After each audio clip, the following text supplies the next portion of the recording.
Bien, bueno, hoy tengo el gusto de presentar a Jordi Alemani, conferencista internacional que nos visita hoy en el Tecnológico Universitario Espíritu Santo. Muchas gracias, Jordi, por tu presencia. Docentes y estudiantes aprecian enormemente que nos visites el día de hoy en nuestro estudio de televisión. Jordi es un conferencista internacional eh, muy reconocido. De hecho, tiene reconocimientos de la revista Forbes, de LinkedIn por número de seguidores, publicaciones, contenido.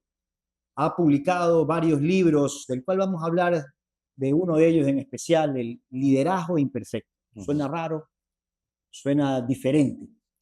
Uno crece pensando que el liderazgo es perfecto. Eh, Adicionalmente, eh, Jordi nos visita ahora y donde vamos a poder tratar y hablar sobre el liderazgo, pero del lado humano, de la humanización de ese liderazgo y el enfoque hacia las empresas y cómo podemos hacer para ese enfoque darle vuelta hacia la educación y reducir esa curva de aprendizaje en los estudiantes de alguna manera que tienden a ser líderes de más jóvenes hoy en día. Ujú. Así que remontándonos un poco, gracias Jordi una vez más, remontándonos un poco hacia, hacia la revolución industrial, fíjate, vámonos un Ujú. poco más atrás, hacia la revolución industrial en donde se generaron muchos trabajos, en donde hubo una necesidad de una reforma laboral producto de esta cantidad de trabajos que se generaron y obviamente eso generó también necesidades de liderazgo. Ujú. ¿Cómo ves tú esa transformación de liderazgo de aquel entonces hasta el presente? ¿Y cómo llegas a ese enfoque tan humano? ¿Qué te hace llegar a ese enfoque humano? Bueno, lo primero quiero agradecer la oportunidad. Muy amables, estoy muy honrado de poder estar aquí. Y efectivamente, la pregunta no es una pregunta nimia, es una pregunta con mucho calado. Voy a tratar de segmentarla y de ser concreto. La revolución industrial tiene que ver con un momento de transformación en el que pasamos de un modelo socioeconómico latifundista, principalmente agrícola, a un modelo más atomizado, más de minifundista, pero sobre todo orientado a la economía de los procesos productivos. Y en esa economía de los procesos productivos, la mano de obra estaba muy poco cualificada. Estamos hablando de primera revolución industrial, mediados del siglo XVIII, 1730, 1760, máquina de vapor, imprenta, mejorada imprenta tras la primera versión de Gutenberg. En cualquiera de los casos, la mano de obra no tenía acceso a la educación. Era una mano de obra que en términos académicos estaba absolutamente desnuda. ¿Qué ocurre? Que cuando tú tienes simplemente un par de manos y un par de piernas para operar dentro de un proceso productivo, el estilo de liderazgo es un estilo de liderazgo de gestión de piezas recambiables dentro del proceso. Es decir, lo que esperas es que la pieza funcione, cumpla su paso del proceso, cumpla la tarea, lo haga de manera eficaz y eficiente y cuando se rompe, la recambias. Lo que nunca esperas es que la pieza te apunte a los defectos del proceso, porque no tiene cualificación, no tiene capacitación para poder descubrir esos pasos y para poder dar una opinión con criterio de cómo se podría mejorar el proceso. En pocas palabras, estamos hablando de que los humanos en esos procesos eran simplemente piezas de una maquinaria. De ahí que las primeras doctrinas económicas que acompañan esa primera revolución industrial sean doctrinas estrictamente utilitaristas. El modelo capitalista clásico, que lo que dice es que básicamente el ser humano produce un trabajo que acelera el proceso, lo complementa para que produzca un resultado económico que beneficia al accionariado, aquel que ha puesto el capital en juego. Todo esto nos lleva a un desarrollo económico acelerado porque, como digo, veníamos del latifundismo, de la agricultura y nos metemos en la producción y en esa generación de riqueza mucho más acelerada. Claro, vámonos al futuro. Le voy a dar al botón del fast forward y nos vamos al 2025. Hemos desarmado el sector secundario, el sector primario. Estamos terciarizados. Estamos en un sector que se alimenta de la economía del conocimiento. El talento hoy está cualificado. El talento hoy sí te puede apuntar al defecto del proceso. Y es más, no solo te lo apunta, es que desea que le escuches y que tengas su opinión en cuenta, desea influenciar el futuro de ese proceso. Ya no es una pieza de recambio que tú puedes gestionar simplemente dando instrucciones e imponiendo un paso. Tienes que escucharla y tienes que hacerla parte de la ecuación. Tienes que hacerla parte de la ecuación del proceso de toma de decisión. Y por concluir con la primera respuesta a tu primera pregunta, lo que ha cambiado es que hemos pasado de un dictado de instrucciones que el trabajador barra pieza del proceso aceptaba de forma subyugada y sin ningún planteamiento de contrapeso, a una economía donde el talento se forma. Hoy prácticamente cualquier hijo de vecino ya tiene acceso a estudios universitarios y lo que desea ese talento es no ser una pieza recambiable, sino un elemento valioso dentro de la ecuación de la rentabilidad económica de la empresa. Así que eso exige otro tipo de liderazgo. Ahora, dentro del libro, Liderazgo Imperfecto. Enfoquémonos ahora un poco en la empresa y en la educación. Primero, en la empresa tratamos de, o pregonamos un poco el tema de humanizar un poco al líder en la empresa, y en ese proceso de humanización viene la imperfección. ¿Cómo ves tú la imperfección? Y decíamos al inicio, suena extraño, ¿no? porque crecemos con este chip de que primero hay que ser líder. Y luego te voy a hacer una pregunta de si el líder nace o se hace. Pero crecemos con esta idea de perfección, de ser un líder impecable, viendo figuras políticas que de repente solo vemos ciertas cosas en televisión, pero no realmente el personaje completo, ¿no? Entonces, sale un libro como El liderazgo imperfecto. ¿Hasta dónde un líder puede ser realmente imperfecto? ¿Cuál es el momento de vulnerabilidad de ese líder versus esa imperfección? ¿O cómo logramos convertir esa imperfección en una fortaleza? Ajá. Muy bien. Mira, el título del libro es malintencionado y está elegido ese oxímoron, porque realmente es un oxímoron el título en sí mismo, por lo que explicabas previamente. Todo el mundo asocia liderazgo con perfección, con ese superhéroe clásico de capa y espada que todo lo puede y todo lo sabe.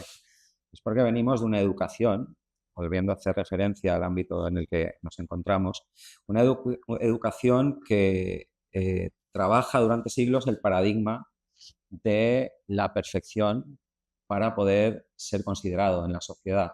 Si tú tienes taras, y esto se asocia de nuevo con el proceso productivo, si tú tienes defectos, te saco del proceso y te considero un producto imperfecto. Y el producto imperfecto nadie lo desea comprar o pierde valor. Entonces asociamos imperfección con pérdida de valor. ¿Qué ocurre?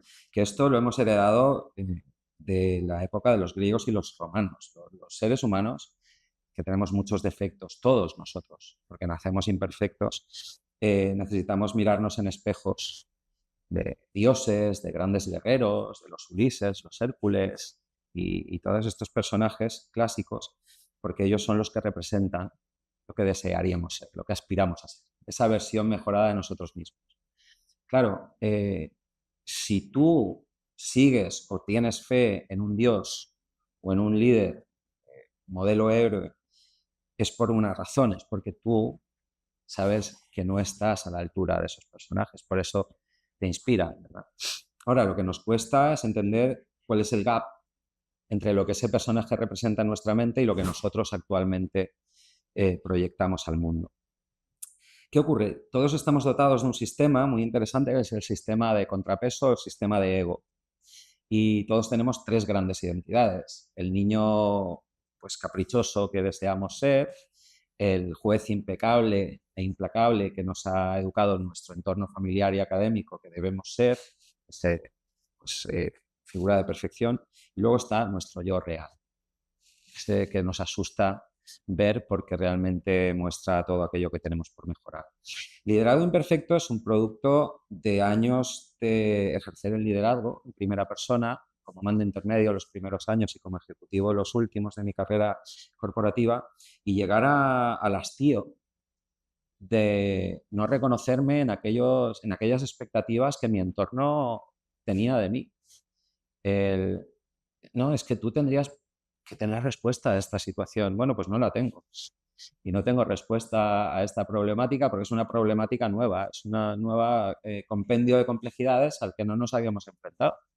Entonces, llegué a la conclusión de que ser líder no tiene nada que ver con tener respuesta a todas las preguntas o con hacerlo todo bien, sino con entender que el éxito del equipo no está en tu protagonismo, sino en tu capacidad de generar guiones donde el resto también tengan un papel relevante. No ser el mejor del equipo, sino hacer a tu equipo mejor, que es una cita que a mí me fascina. Y todo eso tiene que ver con el liderazgo imperfecto y con la capacidad de reconocernos como seres que tienen muchas oportunidades de mejora. Ahora bien, venía hablándolo con Mónica, de Vía Experta, que ha facilitado este encuentro y a la cual le agradezco, también aprovecho para hacer ese inciso. Venía hablando con ella que en el mundo actual tenemos una doble discursiva muy peligrosa. Por una parte están aquellos que consideran que el líder tiene que ser perfecto y por otra parte están los discursos buenistas que dicen que el líder tiene que mostrarse vulnerable y desnudarse frente al gran público, sea ese público cual sea. Y yo tengo una versión, y con esto quiero cerrar esta respuesta, tengo una versión equilibrada, aristotélica. Yo me considero muy aristotélico, ¿no? Aristóteles decía que la virtud humana radica en el término medio entre el defecto y el exceso. Es decir, no podemos irnos al mundo Pixar, a esos liderazgos de Walt Disney, ni tampoco a esos paradigmas rancios, anacrónicos, que ya no tienen sentido porque, ya lo hemos explicado, hoy el talento es muy humano, tiene la necesidad de ser escuchado. ¿Qué quiero decir con esto? Y concluyo, que para ser vulnerable y entender tus taras y compartirlas con el gran público, tienes que hacerlo desde la inteligencia situacional. Si tú eres el CEO de Coca-Cola y le dices a tus accionistas que estás sufriendo depresión, que estás asustado y que no sabes cómo vas a hacer frente a los retos a los que te estás enfrentando, te estás suicidando emocionalmente. Si tú te pones delante de los peladitos becarios que acaban de llegar y te pones a llorar en medio de un pasillo, seguramente no te van a respetar. Es una cuestión de naturaleza humana. Nadie sigue a una persona desequilibrada emocionalmente. Ni siquiera los animales no siguen a los alfa desequilibrados, siguen a los alfa que muestran esa pausa, esa autorregulación en momentos de dificultad. Lo que sí tenemos que hacer es ser conscientes de que tenemos oportunidades de mejora todos y cada uno de nosotros y trabajar cada día en una versión de nosotros mismos que sea un poquito mejorada. Y eso exige que cuando el contexto es adecuado, cuando estás con tu círculo mágico, cuando estás con esos empleados de tu estricta confianza, con esa espina dorsal que todo líder debe de conformar, con esos 4 o 5 espíritus con los que has creado una alianza, ahí te muestres tú mismo. Y te rasgues la vestidura, te abras la armadura y digas, chicos, vamos a sacar esto adelante entre todos. Pero esto no quiere decir que vayas llorando por los pasillos ni delante de todo el mundo, ni le cuentes a todo el mundo los problemas que tienes en tu casa, porque eso es un sinsentido. Entonces, punto de equilibrio. Punto de equilibrio es, me miro al espejo, reconozco mis defectos y construyo un entorno de seguridad psicológica donde con 4 o 5 personas de mi máxima confianza me puedan dar feedback sin anestesia y yo sea capaz de dar. Ese es el liderazgo. Bien, ahora, en el mundo educativo, generalmente, digamos, educamos jóvenes en un grupo grande etario entre 18 y 28 años de edad, ¿no? Nunca es tarde para empezar, de hecho tenemos otro grupo de etarios, pero ese es el mayor. Y tienden, claro, a tener un gap generacional con sus jefes o con líderes. ¿Cómo, cómo ves tú, cómo mides tú este conflicto intergeneracional en términos de liderazgo? ¿Y qué expectativas? Porque las expectativas pueden ser diferentes. ¿Cómo ves las expectativas del uno del otro? ¿Cómo crees que el uno debe presionar al otro? ¿Hasta quién tiene de cambiar a quién? Es una muy buena pregunta por lo pertinente, ¿verdad? Porque es muy de los tiempos que vivimos. Y el conflicto intergeneracional es algo que está afectando a todas las organizaciones a lo largo y ancho del planeta. Yo trabajo en 26 países, gracias a Dios, y es una temática recurrente en todas las reuniones que mantengo con comités de dirección, consejos de administración o responsables de recursos humanos. Vamos a diseñar 3 segmentos para esta respuesta. En primer lugar, Las generaciones son etiquetas construidas por los especialistas de marketing norteamericanos en los años 50. Cuando la población da un salto cuantitativo importante como consecuencia del boom tras la crisis del 29 y las primeras guerras del siglo XX, entramos en una época de recuperación y bonanza y la natalidad se dispara y empezamos a crecer exponencialmente y se construye el discurso del sueño americano, y para identificar las clases sociales se definen por generaciones y se etiqueta a la generación silent, que había sido muy resiliente, que había vivido la primera gran guerra del siglo y la primera gran pandemia, y luego a lo que se llaman baby boomers, que son los que están produciendo niños sin parar en esos primeros años 40 a 60 del siglo pasado.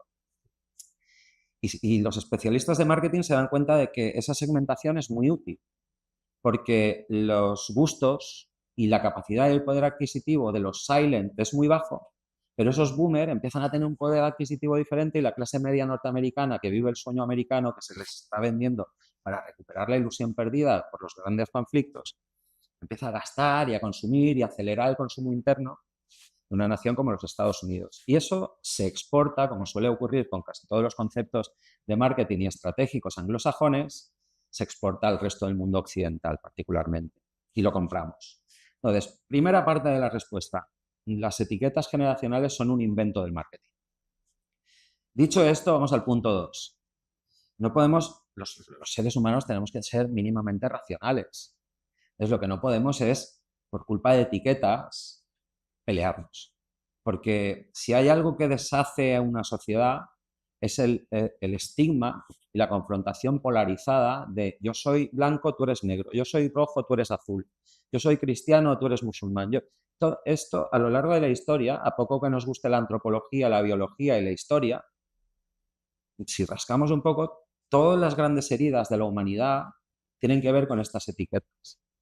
Ahora se llama generación X, millennials o centennials, pero es que antes eran cristianos y musulmanes y previamente eran griegos y romanos. Entonces, dicho y entendido el hecho de que estamos etiquetándonos de manera artificial, hay que entender el segundo gran punto. Las sociedades evolucionan cuando se produce colaboración entre los seres humanos. Cuando abandonamos los modelos ególatras y egoístas y vamos a modelos colaborativos o a ecosistemas donde se produce una simbiosis mutualista. Si yo mejoro, tú mejoras y viceversa. Por lo tanto, a mí me interesa que tú crezcas porque con tu crecimiento arrastro mi crecimiento y nos mantenemos vivos. La pandemia ha sido un claro ejemplo de esto. Cualquier gran crisis humana se resuelve a través de alianzas, no a través de separaciones. Y vámonos al mundo corporativo. Vamos a hacer esa transición de los grandes conceptos al concepto corporativo. ¿Qué pasa en las empresas? Pues en las empresas pasa que cada día conviven más generaciones, porque somos más longevos. Gracias al desarrollo económico, a la tecnología, a los avances en la medicina, pues ya no morimos a los 60 años, como ocurría en los años 50 del siglo pasado, ni a los 70, hasta la década de los 90 vivíamos en promedio en todo el mundo occidental 71, 72 años era la esperanza de vida, pero hoy la tenemos en 84, 85 años.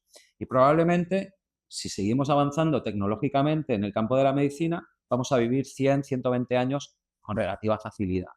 Y esto nos va a llevar a que en el contexto laboral van a convivir 5 o 6 generaciones. Hoy conviven 4, pero los baby boomers en empresa familiar, que conforma el 98% del tejido productivo de nuestros países, los fundadores con 70, 75 años están en perfecta condición de asistir a un comité de dirección o a un consejo de administración, con lo cual vamos a tener pronto a los alfa uniéndose como quinta generación.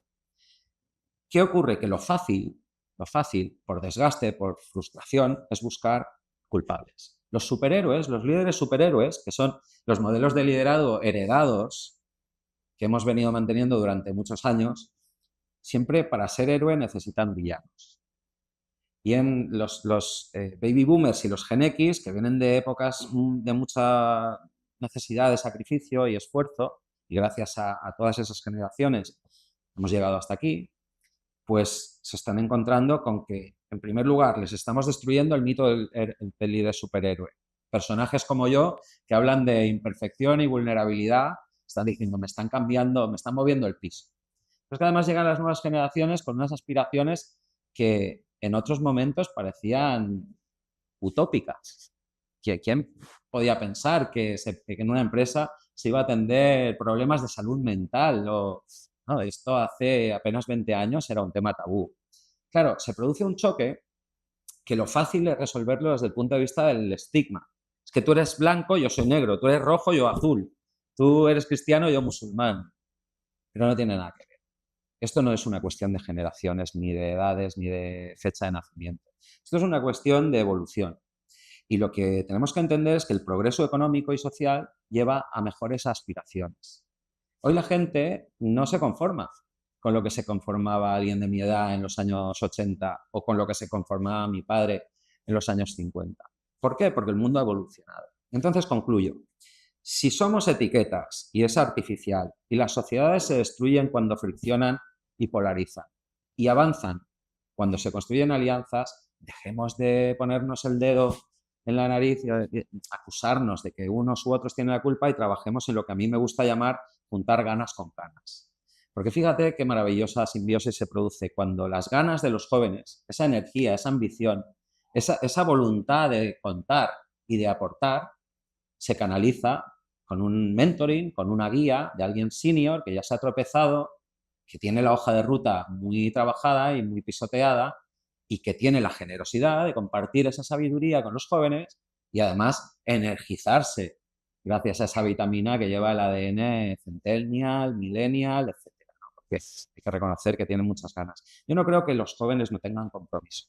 Yo lo que creo es que se han cansado de ver a sus padres llegar a las 10 de la noche a casa y de que cuando tenían un problema emocional les diéramos una tablet para que no dieran guerra y papá y mamá podernos tomar la copa de vino. Estábamos agotados de tanto trabajar y acelerar el modelo productivo.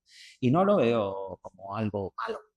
Que la vida mejore y que la calidad de vida y el bienestar evolucione es algo necesario. Es algo necesario. Ahora bien, tenemos que darles la oportunidad de entender que los billetes verdes no caen de los árboles y que se han encontrado con un mundo que se sitúa en una bonanza absoluta, económica y social. Hoy vivimos en época de exceso y no de carestía. Hay exceso de todo, de grasa, hay exceso de dopamina, hay exceso de opiniones, de información, hay exceso de todo en el mundo hoy en día. Muere muy poca gente por famelismo, gracias a Dios. Pero hay que hacerles entender, hay que dedicarles tiempo a escuchar y no hay que dejarlos con una computadora jugando con extraños. Hay que tener tiempo para jugar con papá y mamá y para educarlos, porque la educación empieza en casa. Las instituciones académicas hacéis una labor maravillosa complementando esa educación. Pero son los padres, son los abuelos, son el entorno familiar y social de nuestro barrio el que nos da las bases, sobre todo de principios, valores y creencias iniciales en nuestro desarrollo como adultos. Y eso lo hemos aniquilado con el foco en la aceleración del proceso productivo y de la rentabilidad económica entre los años 50 y los primeros 2000. Así que no creo que en ninguno de los dos bandos esté en lo cierto. Lo que tenemos que hacer es abandonar los bandos, irnos al centro y ver cómo trabajamos juntos en desarrollar un modelo que en definitiva nos beneficie a todos. Jordi, hablando de tecnología, y con esto cerramos, eh, tecnología versus humanización. Hoy en día vivimos la era de la inteligencia artificial y comparándolo un poco con lo que hablábamos al inicio de la revolución industrial, pérdidas de trabajo en ese entonces, así también se ganaron otros. Se compara en distintos tiempos, pero un fenómeno relativamente parecido. ¿Cómo hacer ese líder más humano cuando más bien tiene presión de reducir costos a cambio de una máquina, lo que hablábamos ahora de la tecnología? ¿Cómo logramos que esos dos conceptos puedan realmente ser ambos eficientes aplicados al mismo tiempo y ese líder ser más humano sin necesidad de querer cortar solamente trabajo? Es una excelente pregunta y es excelente por dos razones. Una, por lo pertinente, de nuevo, y dos, por lo complejo. Seguramente estás poniendo el dedo en una llaga que parece chiquitita y que todavía no nos hemos enterado del dolor que va a producir, pero esa llaga va a generar mucho trauma en los próximos 20 a 50 años. porque estamos asistiendo a una transformación que nunca antes se ha dado. Hacemos la comparativa conocida con la primera revolución industrial y pérdida de empleos, pero eran empleos mecanicistas. Eran empleos en los que había una evolución, una automatización, una aceleración del proceso en búsqueda de eficiencia y rentabilidad que todavía dejaba espacio para que el humano ocupase otra posición. Voy a poner un ejemplo. Un señor que cambiaba herraduras de caballo, pues ahora podía pasar a herrar la rueda de un carro y posteriormente a cambiar un neumático. Pero todos esos procesos son mecanicistas, mejorados por la tecnología, pero mecanicistas. Hoy en día estamos en otra película. Lo que está ocurriendo hoy en día, estamos hablando de inteligencia, de economía de conocimiento, pero una economía de conocimiento en el que la máquina está anulando el conocimiento humano, lo está reemplazando y lo está acelerando. Y así como cambiar una herradura por una rueda es algo que de alguna manera permite readaptarte relativamente rápido, aquellas personas que no habían adquirido un nivel de conocimiento o académico importante, cuando las máquinas empiezan a ser más inteligentes que los humanos y reaccionan más rápido en procesos de racionalización, que es lo que hacen los modelos de lenguaje y todas estas IAs con las que estamos jugando ahora mismo, se genera un gap muy amplio, al menos de 20 o 30 años, donde algunas generaciones van a quedar absolutamente desenganchadas con 45 o 50 años. Entonces, ¿por qué digo que es un reto de unas dimensiones bíblicas? Y todavía no somos ni siquiera conscientes de ello.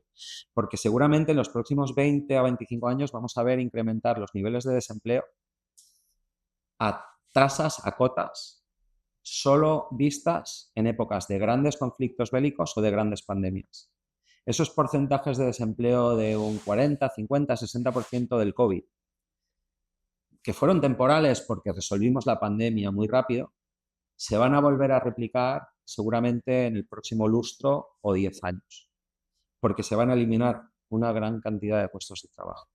Claro, si miramos en la foto grande, en el contexto histórico largo, estamos hablando de una millonésima de segundo. Los humanos llevamos 280.000 años desde el primer Sapiens Sapiens hasta nuestros días evolucionando, con lo cual estamos hablando de un par de segundos en esa cronología.